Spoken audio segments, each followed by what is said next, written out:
Just the other day, we covered this Screen Rant review of Black Myth Wukong that was just utterly embarrassing. The media is out there to besmirch Black Myth Wukong solely because it doesn't go with the woke agenda. It is not woke. They didn't allow consultancy companies like Sweet Baby Inc. influence this game at all. So they're out here writing hit pieces, trying to say that the people that make this game are misogynist, that they're sexist, and that they say vulgar things, all the typical smear campaign nonsense. And we covered that this article actually eventually hid the writer's name. They put Screen Rant team. It has since been discovered thanks to Grums, Smash JT, who actually made a banger video about this. Minimal Effort podcast and a few other people, that the writer in question actually worked for this consulting firm called Splendid Communications, which is exactly like Sweet Baby Inc. It's this little DEI group that comes in, tries to make your games politically correct and all this mumbo jumbo. And if you don't comply, guys, they basically write hit pieces on you. And if you remember, this actual article tried to use the whole false IGN article that was written by Rebecca Valentine quite some time ago that she refuses to retract. And it talks about how there's been reports of misogyny and sexism, and that they feel that playing as a female gamer allowed them to notice issues surrounding inclusion and representation. So, yeah, they took off points in the review for lack of female characters and inclusion and diversity. First I've ever heard in a video game ever, which is ridiculous. They said as far as chapters 1 and 2 go, while characters are clearly fictitious and fantastical creatures, there were no female or feminine NPCs, enemies, or bosses present. So we talked about this, and I gave my thoughts.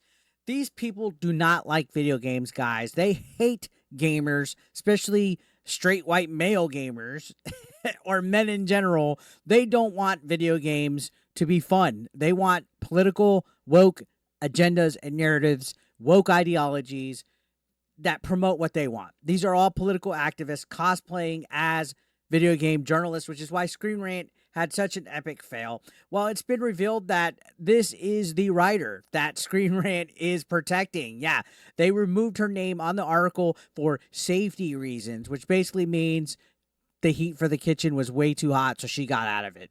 They've since deleted all their social media except this old Twitter account, which last time I checked was still up, but their LinkedIn is now gone. LinkedIn is completely gone.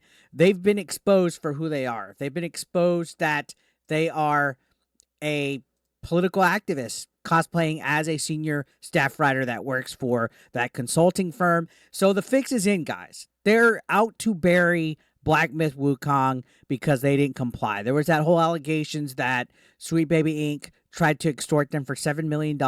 You've seen stuff in the past where at GDC, Sweet Baby Inc. says they will scare the marketing departments of these development studios into getting what they want. These guys, they hide behind this whole activism thing of diversity and stuff. They really don't care for diversity. They just want an echo chamber to promote whatever weird things that they want. It's like twisted activism, to be completely honest. Like real feminist, real activists are looking bad because of wild and crazy people like this individual, Samar Abedian, who's the senior staff writer at Screen Rant that's being protected. So all of her social media has since been gone, deleted, gone from the internet because her article was just so ridiculous, where they just bitched about lack of female characters, saying that the lack of diversity and inclusivity resonates with the misogynistic comments reported to have been made by developers. So they're pushing that whole Rebecca Valentine narrative still that is completely false and protecting her. So the internet basically has been calling her out, scaring her away. You can see Sid Alpha says the author is Samar Abedian. She's a senior gaming guides writer for Screen Rant. And after going through her articles, this is literally the first review she's ever written for the site. So how are you a senior staff writer? To me, this is kind of like a weird situation where it's quid pro quo, guys. Where, these people get pushed and promoted because they're friends with somebody, friends in low places. So she's a staff guide writer, but now she gets to write a article, and then the first one that she writes, her name gets removed for safety reasons. Nah, this is a deep rabbit hole here, guys. And now it's the Screen Rant team protecting it. So they've been exposed. People have been talking about this, uncovering again, like I said, Grums, Hypnotic, Minimal Effort, Smash JT, all talking about it.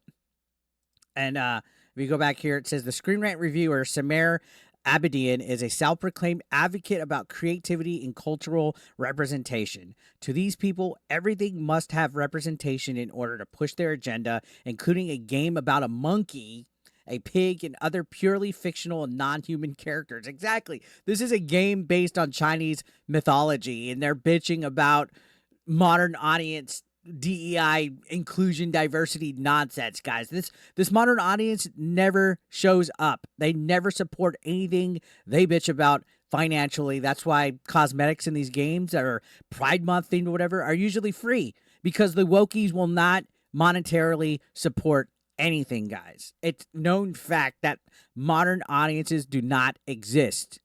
Nothing. Says to these people, everything must have representation in order to push their agenda, including a game about a monkey. Like I said, the main character is a fucking monkey. All right. And then he goes on to say, what's worse, everything that does not have their preferred representation must be torn down and derided as hateful. This is pure evil, revisionist, and dogmatic as hell. So yeah, basically, and he says it right here, she went out of her way to libel game science, repeating the debunked allegations and slamming the review score. As a result, to 6 out of 10, other outlets are rating in the 8s, 9s, and 10s. Then after her hit piece, she did what they always do, which is go vanish. Ninja vanish, right? And you can see he just exposing this. He's talking about how everybody's dug, saying after attacking and slandering the Wukong and his developers, people started digging. It turns out that Samar works or had worked for a PR consultancy group called Splendid Communications. Splendid, of course, is a PR firm that pushes for the usual DEI crap. Another consultancy group poisoning gaming in every product they touch. So even before she was called out, she hid. She deleted her LinkedIn and ran. I believe game studios have a right to know their false accusers, and that if you're a game journalist, attacking developers that are putting yourself into the spotlight and should at least attempt to stand by your work. Of course, that never happened instead, right? So yeah, just even Vera Dark came out here, exposed all this stuff. Like this lady that wrote this article, working for Splendid, has been absolutely buried, called the fuck out. After launching her attacks against Wukong and its developers, Game Science, Samar deleted her online presence and Screen Rant ran cover for her. Neither she nor Screen Rant will stand by what they said. Instead, they alerted the byline in real time to pretend the article was written by a team. Of course, they cited the usual dreck that it was for safety reasons, but these are not innocent bystanders. These journalists self-insert, deliberately tank reviews for politics, and baselessly and false accuse game developer of horrific things on a massive press platform. By doing so, you must stand ready to receive legitimate criticism. They're not. They're not. Look at how all the people of Kotaku that are on Smash JT's Kotaku Detected react to being called out and criticized. They try to shut down websites. They contact wives. They act unprofessional to a full tilt. They're all unhinged psychos, thin-skinned. Look at Kalandra, what he tried to do with me, basically smear campaigning me. By doing so, you must stand ready to receive legitimate criticism because you are the attacker and accuser, and Game Science has right to know and face their accusers. Anything else is cowardly, underhanded, and deceitful. And imagine defending this. Imagine being so anti-right-wing grifter and anti-grubs that you defend this behavior, guys. Imagine. It's fucking ridiculous. I hope Screen Rant... You guys are the next Kotaku, literally, running cover for this. And it's obvious that there's a fix, a conspiracy against this game. They're worried.